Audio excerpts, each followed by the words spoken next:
এক দর্জির দোকানে একটা সুন্দরী মেয়ে একটা লেডিস স্যুট দিয়ে বলল, আমার মাপ নিয়ে এই ডিজাইনের একটা ড্রেস তৈরি করে দিন। দর্জি মেয়েটার মাপ নিতে শুরু করলে হঠাৎ মেয়েটি নিজেই তার ড্রেস ছেড়ে চিৎকার করতে লাগলো। মেয়েটির চিৎকার শুনে দোকানের বাইরে লোকেদের ভিড় জমে গেল। মেয়েটা সেখানে উপস্থিত লোকেদের বলল, আমি এখানে ড্রেস সেলাই করতে এসেছিলাম, কিন্তু এই দর্জি আমার ইজ্জত নষ্ট করার চেষ্টা করছিল। খুব ভালো হয়েছে আপনারা এখানে এসেছেন, না হলে আজ আমার ইজ্জত নষ্ট হয়ে যেত। দর্জি মেয়েটির মুখ থেকে কথা শুনে হতবাক হয়ে বলল, এই মেয়েটা মিথ্যা কথা বলছে আর আমার উপরে মিথ্যা অভিযোগ লাগাচ্ছে। কিন্তু মেয়েটির চোখের জল দেখে সেখানে উপস্থিত লোকেদের কেউই দর্জির কথা বিশ্বাস করল না এবং তাকে মারধর করল। এরপরে তারা তাকে থানায় নিয়ে গেল। আদালতে দর্জির বিরুদ্ধে লোকেরা সাক্ষ্য দেয় যে সে মেয়েটির ইজ্জত নেওয়ার চেষ্টা করছিল। সাক্ষীদের সাক্ষ্যের কারণে দর্জির 5 বছর কারাদণ্ড হয়ে যায়। 5 বছর পর যখন সে জেল থেকে মুক্তি পায়, তখন সেই অসভ্য মেয়েটার থেকে প্রতিশোধ নিতে চাইত, কিন্তু বাইরে এসে জানতে পারল যে সেই মেয়েটা এখন পুলিশের এসপি হয়ে গেছে। দর্জি তার পুরনো পেশা ছেড়ে ভিখারি সেজে এসপি সাহেবের বাড়ির সামনে বসে পড়ল। কিন্তু তারপরে সমীর একজন দর্জি, যে ছেলে এবং মেয়ে উভয়ের পোশাক সেলাই করত। সে এমন সুন্দর সুন্দর ডিজাইন তৈরি করত যে মেয়েদের তার ডিজাইন খুব পছন্দ হতো। তাই তার দোকানে ছেলেদের থেকে মেয়েদের বেশি ভিড় লেগে থাকত। সেলাইয়ে তার বিশেষ দক্ষতার কারণে তার ব্যবসা অনেক বেড়ে গিয়েছিল। তাই কাজের চাপ খুব বেশি থাকায় সমীর তার দোকানে অনেক কর্মচারী রেখেছিল। সে তার ভাইয়ের জন্য একটা নতুন দোকান খুলে দিয়েছিল। একদিন সন্ধ্যার সময় তার কর্মচারীরা সবাই বাড়ি ফিরে গিয়েছিল, তাই সমীর একা দোকানে বসে পোশাক সেলাই করছিল। 8 ঘন্টা পরেই তার দোকান বন্ধ করে বাড়ি যাওয়ার ইচ্ছা ছিল। তখনই একটা মেয়ে দোকানে এসে প্রবেশ করে। মেয়েটার হাতে একটা মূল্যবান মেয়েদের পোশাক ছিল। মেয়েটি দোকানে ঢুকে সমীরকে বলল, আমি আপনার কাজের প্রশংসা অনেক শুনেছি, তাই আমি অনেক দূর থেকে আপনার কাছে ড্রেস বানাতে এসেছি। মেয়েটি সেই কাপড়টি সমীরকে দিল এবং তারপরে ব্যাগ থেকে মোবাইল বের করে মোবাইলে একটা ডিজাইন দেখিয়ে বলল, আমাকে এই ডিজাইনের একটা ড্রেস তৈরি করে দেবেন। সমীর 1 সপ্তাহের সময় চাইল, কিন্তু মেয়েটি বলল, আমার দিদির বিয়ে, তাই আমার এই ড্রেসটা 3 দিনের মধ্যে চাই। সমীর বলল, ঠিক আছে, আমি 3 দিনের মধ্যে তৈরি করে দেব। এরপরে মেয়েটি সমীরকে বলল, আপনি আমার মাপ নিয়ে নিন। সমীর জবাব দিল, আমি মহিলাদের মাপ নেই না। আপনি কাগজে আপনার মাপ লিখে দিন, আমি সেই অনুযায়ী আপনার ড্রেস তৈরি করে দেব। কিন্তু মেয়েটি বারবার জোর করতে লাগলো যে আপনি নিজেই আমার মাপ নিন, যাতে পরে কোনো ভুল না হয় আর আমার ড্রেস খারাপ না হয়। সমীর তার কথায় রাজি হয়ে তার মাপ নিতে গেলে মেয়েটি হঠাৎ চিৎকার করতে লাগলো।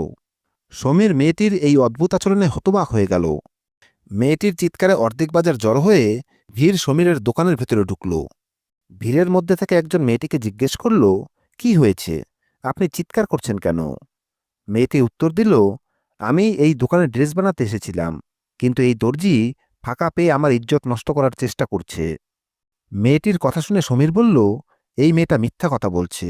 জানি না সে কেন আমার উপরে মিথ্যা অভিযোগ করছে এবং এর পেছনে তার কি উদ্দেশ্য লুকিয়ে আছে।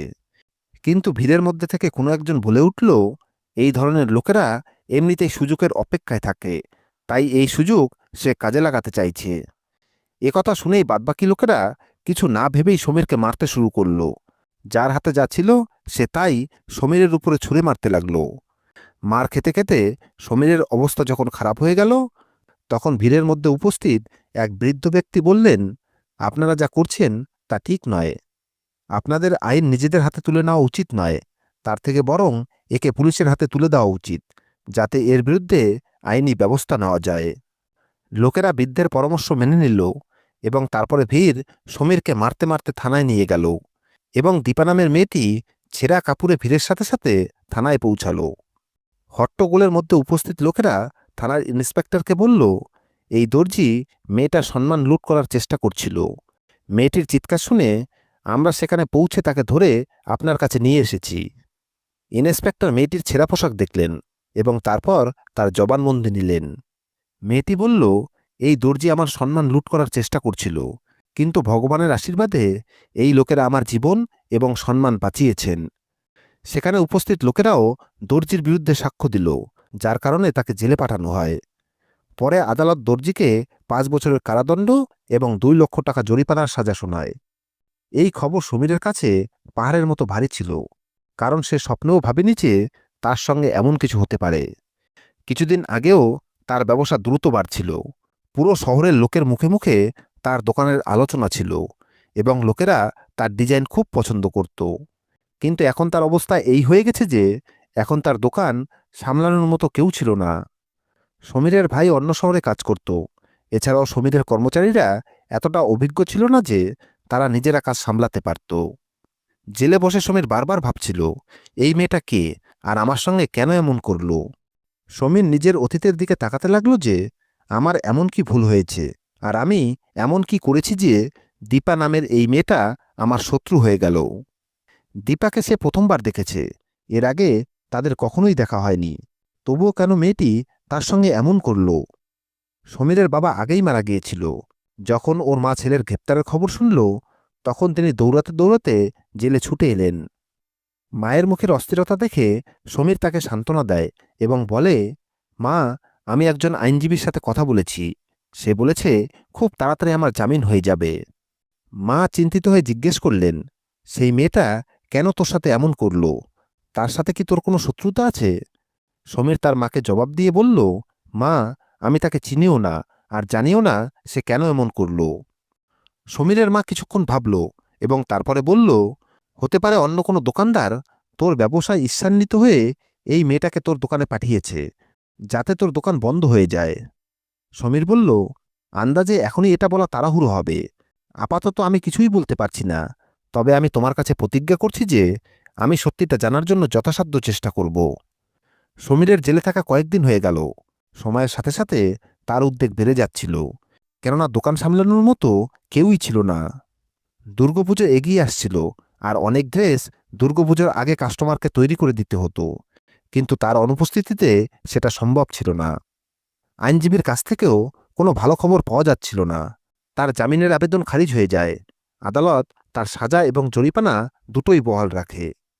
এই পরিস্থিতিতে সমীর তার মা, বাড়ি এবং তার ব্যবসা নিয়ে খুব চিন্তায় ছিল।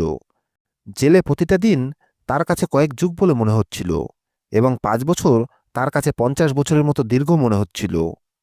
জেলে বসে সমীরের সাথে যোগেশ নামের এক ব্যক্তির সাথে দেখা হয়। সমীর তাকে তার পুরো গল্প শোনালে যোগেশ হাসতে শুরু করে। যোগেশকে হাসতে দেখে সমীর অবাক হয়ে তাকে জিজ্ঞেস করে, তুমি আমার এই বিপদের গল্প শুনে হাসছ কেন? জবাবে যোগেশ বলে, কারণ আমার গল্প প্রায় একই রকম, তাই তো আমি হাসছি। যোগেশ আরও বলে, এই জেলে বন্দি 90% লোকই কোনো অন্যায় না করেই শাস্তি ভোগ করছে। এই দেশে যার টাকা এবং প্রভাব আছে সে বড় অপরাধ করেও বুক ফুলিয়ে ঘুরিয়ে বেড়ায়, আর যার এসব নেই তাকে মিথ্যা সাক্ষীর সাহায্যে ফাঁসিয়ে জেলে পাঠিয়ে দেয়। সমীর যোগেশের গল্প শুনে হতবাক হয়ে বলল, তোমার গল্প কি, আর তোমার সাথে কি হয়েছিল? যোগেশ বলল, আমি একজন কামার।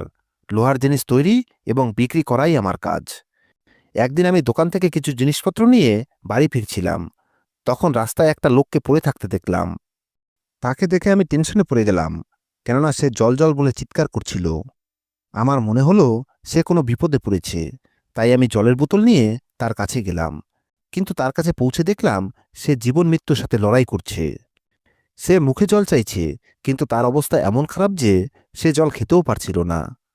আমি ভালো করে লক্ষ্য করে দেখলাম কেউ তার বুকে ছুরি মেরেছে। আমি বুঝতে পারছিলাম না কি করব। প্রথমে ভাবলাম একে হাসপাতালে নিয়ে যাওয়া উচিত। তারপরে আবার ভাবলাম যদি এটা করি তাহলে নিজেই বিপদে পড়তে পারি। আমি এসবই ভাবছিলাম, তখনই হঠাৎ একটা পুলিশের গাড়ি সেখানে এসে গেল।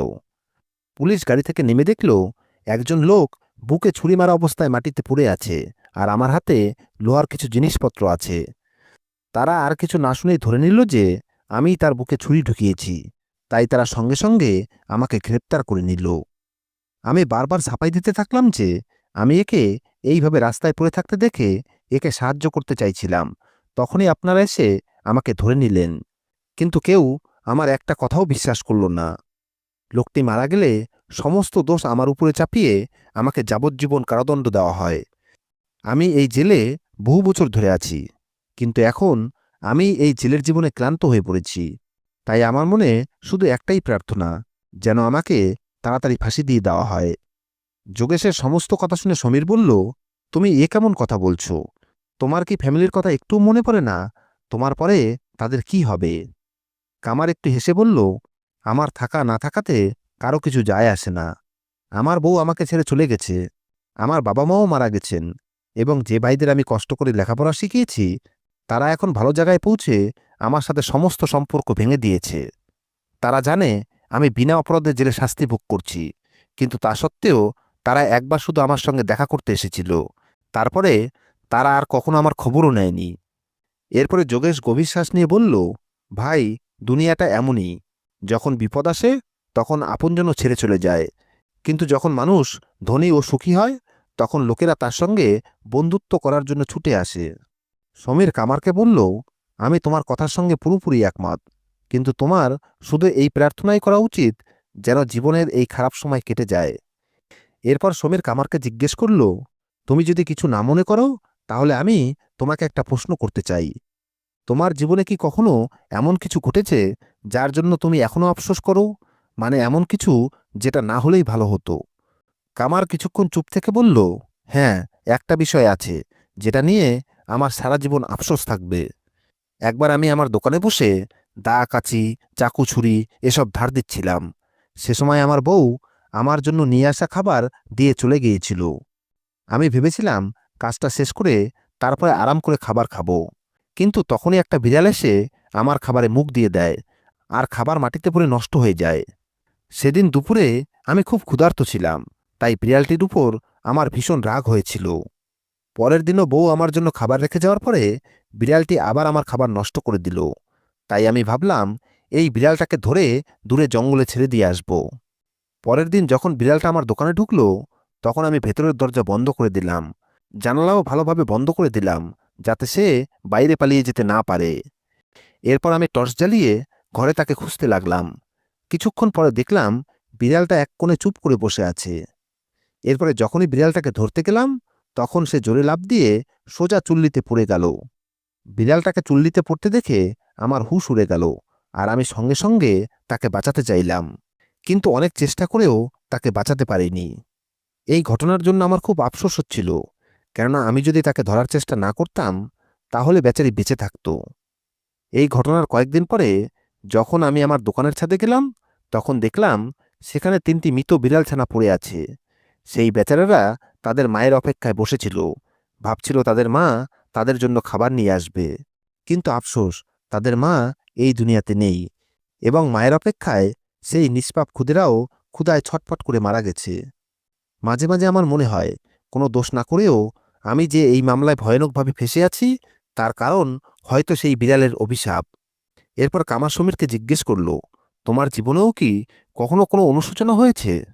সমীর জবাব দিল, না, আমার কোনো কিছুর জন্যই অনুশোচনা নেই। শুধু কিছু মানুষ আমার জীবন থেকে চলে গেছে যাদের অভাব আমি আজও অনুভব করি। দিনরাত কেটে গেল, এবং কখন যে 5 বছর কেটে গেল তা টেরই পাওয়া গেল না। আজ সমীরের জেলের শেষ দিন ছিল। সে কামারকে জড়িয়ে ধরল। কামারের চোখে জল ছিল, কারণ এই 5 বছরে সমীর তার সবচেয়ে ভালো বন্ধু হয়ে উঠেছিল, যে তার সুখ দুঃখের কথা তার সঙ্গেই ভাগ করে নিত। সমীর এখন জেল থেকে মুক্ত, কিন্তু তার মনে দীপার প্রতি প্রতিশোধের আগুন জ্বলছিল। সে দীপাকে কখনো ভুলতে পারবে না, যার কারণে তার পুরো ব্যবসা নষ্ট হয়ে গিয়েছিল। সমীরের সমস্ত কর্মচারীরা তাকে ছেড়ে অন্য দোকানে কাজ করতে চলে গিয়েছিল। নতুন করে সবকিছু শুরু করা সহজ ছিল না, কারণ এই 5 বছরে অনেক কিছু বদলে গিয়েছিল। সেই এলাকায় নতুন নতুন দোকান খুলে গিয়েছিল, কিছু বুটিকও তৈরি হয়েছিল যেখানে তৈরি পোশাক পাওয়া যেত। সমীরের মা এখন বুঝতে পেরেছিলেন যে সমীর দীপার খোঁজে আছে এবং দিনরাত অস্থির থাকে। যখন তার মা তার ছেলের উদ্দেশ্য বুঝতে পারলেন তখন তাকে বোঝালেন, বাবা, যা হয়ে গেছে তা হয়ে গেছে। জানি না এটা কোনো শত্রুর ষড়যন্ত্র ছিল নাকি অন্য কিছু, কিন্তু তুই সেই মেয়েটাকে ভুলে যা। কিন্তু সমীর প্রতিবার একই কথা বলতো, আমি সেই মেয়েটিকে কিভাবে ভুলতে পারি যে আমার জীবন নষ্ট করে দিয়েছে, পুরো এলাকায় আমার দুর্নাম করে দিয়েছে। আমি জীবনে অন্তত একবার তার মুখোমুখি হয়ে তাকে জিজ্ঞেস করব, সে কেন আমার সাথে এমন করল। সমীর কয়েক মাস ধরে দীপাকে খোঁজার অনেক চেষ্টা করল, কিন্তু তাকে কোথাও খুঁজে পাওয়া গেল না। সমীরের কিছু পুরনো বন্ধু ছিল, সে তার বন্ধুদের দায়িত্ব দিল সেই মেয়েটির খোঁজ করার, যার নাম দীপা। প্রায় 1 মাস পর তার এক বন্ধু তাকে সুখবর দিল যে দীপার খোঁজ পাওয়া গেছে এবং তার বাড়ির ঠিকানাও পাওয়া গেছে। কিন্তু তারপর সেই বন্ধুটি সমীরকে পরামর্শ দিল, দেখ, আমি তোকে এটাই বলবো যে তুই এই মেয়ে থেকে দূরে থাক, এতেই তোর মঙ্গল হবে। সমীর বন্ধুর কথা শুনে চমকে উঠে বলল, আমি তার থেকে দূরে থাকবো কেন?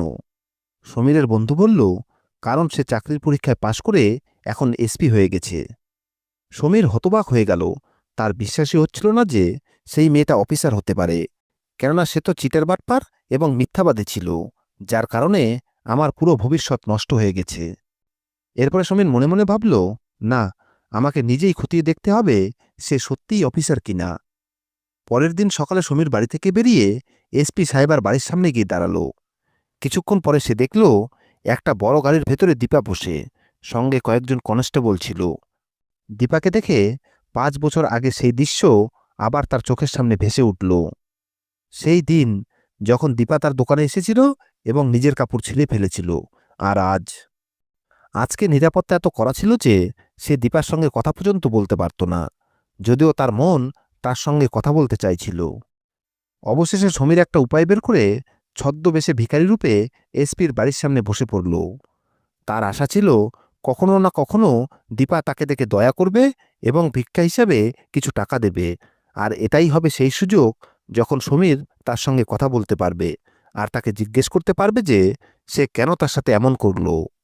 কিন্তু আফসোস, সমীর তার উদ্দেশ্য সফল হল না, কেননা দীপা একবারের জন্য তার দিকে ফিরে তাকায়নি, ভিক্ষা দেওয়া তো দূরের কথা। 1 মাস চেষ্টা করেও সমীরের সব চেষ্টা ব্যর্থ হল। কিন্তু একদিন তার আশা পূরণ হল। সে খবর পেল এসপির অফিসে একজন ঝাড়ুদার দরকার। সমীর দেরি না করে সেই চাকরির জন্য চেষ্টা করতে লাগল এবং সেই চাকরিটা পেয়েও গেল। সে এখন শুধু সুযোগের অপেক্ষায় ছিল যে কখন কিভাবে দীপার মুখোমুখি হওয়া যায়। একদিন সমীর দীপার অফিসে ঝাড়ু দিচ্ছিল এবং সে সময় দীপা তার অফিসে একাই ছিল। সমীর সুযোগের সদ্ব্যবহার করে দীপার অফিসে ঢুকে পড়ল এবং তাড়াতাড়ি করে ভেতর থেকে দরজা বন্ধ করে দিল। দীপা তার দিকে চোখ উঠিয়ে তাকালে সে দীপাকে বলল, তুমি কি আমাকে চিনতে পারছো? যদি ভুলে গিয়ে থাকো তাই আমি নিজেই বলে দিচ্ছি, আমি সেই ব্যক্তি যার দোকানে 5 বছর আগে তুমি গিয়েছিলে। তুমি আমার সাথে কেন এমন করলে? তোমার সাথে আমার কি শত্রুতা ছিল? দীপা কিছুক্ষণ চুপ থেকে তারপরে সমীরের দিকে তাকিয়ে বলল, আমি আমার দিদির প্রতিশোধ নিয়েছি। এ কথা শুনে সমীর হতবাক হয়ে তার দিকে তাকিয়ে জিজ্ঞেস করল, কোন দিদি, কোন প্রতিশোধ? আমি তো কিছুই বুঝতে পারছি না। আমি তোমার দিদির সাথে কি করেছি? দীপা বলল, আমার দিদির নাম রূপা। রূপার নাম শুনেই সমীরের শরীর কেঁপে উঠল। কিছুক্ষণ পর্যন্ত সে বুঝতে পারছিল না সে কি করবে আর কি বলবে। দীপা তার দিকে তাকিয়ে বলল, তুমি আমার দিদির সাথে যা করেছ তা আমি কোনোভাবেই মেনে নিতে পারিনি। কপাল ভালো যে তুমি বেঁচে গেছো, না হলে তো তোমাকে শেষ করে দেওয়ার পুরো ইচ্ছে ছিল আমার। তোমার কারণে আমার দিদি রূপা মরতে মরতে বেঁচে গেছে। যেদিন থেকে তুমি আমার দিদিকে বিয়ে করবে না বলেছিলে, সেদিন থেকেই সে বাঁচার সব ইচ্ছা হারিয়ে ফেলে আর আত্মহত্যা করার চেষ্টা করে। সমীর বলল, আমি তো বিয়ে করতে চাইতাম, কিন্তু রূপা আমাকে বিয়ে করতে অস্বীকার করেছিল। আমাদের দুজনের দেখা একটা পার্কে হয়েছিল এবং আমরা একে অপরকে ভালোবেসে ফেলেছিলাম। তারপরে যখন আমি রূপার বাড়িতে আমার মাকে বিয়ের প্রস্তাব নিয়ে পাঠিয়েছিলাম, তখন আমার মা কাঁদতে কাঁদতে ফিরে এসে বলেছিল তারা শুধু বিয়ের প্রস্তাব প্রত্যাখ্যানই করেনি, বরং আমাকে অপমান করে বাড়ি থেকে তাড়িয়ে দিয়েছে। এরপরে সমীর রূপাকে ফোন করে, কিন্তু তার নম্বর বন্ধ বলছিল। সমীর এরপরে যতবার ফোন করেছে ততবারই রূপার নম্বর বন্ধ পেয়েছে। এই ঘটনার পর সমীর রূপাকে ভুলে গিয়েছিল, কিন্তু আজ 6 বছর পরে দীপার মুখ থেকে এই সত্যিটা জানতে পারল যে আসলে সমীরের মাই এই প্রস্তাবে না করে এসেছিলেন। তিনি রূপার পরিবারের সদস্যদের বলেছিলেন, আমরা সমীরের বিয়ে অন্য কোথাও ঠিক করে ফেলেছি। আমার ছেলের বড় দোকান আছে আর তোমরা তো ভাড়া বাড়িতে থাকো, তোমরা তোমাদের মেয়েকে ঠিকমতো যৌতুকও দিতে পারবে না, তাই আমি এমন মেয়েকে আমার বাড়ির বউ করতে পারবো না।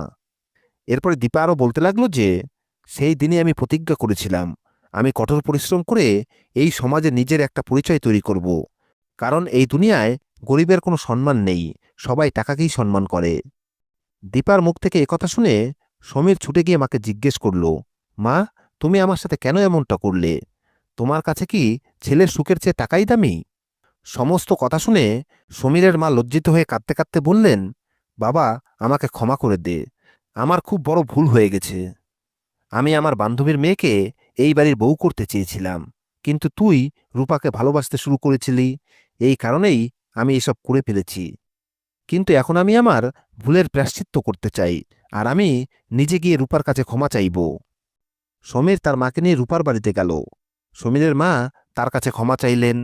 এভাবেই রূপা আবার সমীরের জীবনে ফিরে এলো। দুজনে একে অপরের কাছে তাদের মনের সমস্ত অভিযোগ জানালো, আর তারপরে তারা একে অপরকে বুকে জড়িয়ে নিল। আমি সবসময় ভগবানের কাছে প্রার্থনা করি যেন কারো ভালোবাসায় ধন সম্পদ বা দারিদ্র্য বাধা না হয়ে দাঁড়ায়। বন্ধুরা, তোমাদের এই গল্পটা কেমন লাগলো কমেন্ট করে অবশ্যই জানাবে। ধন্যবাদ।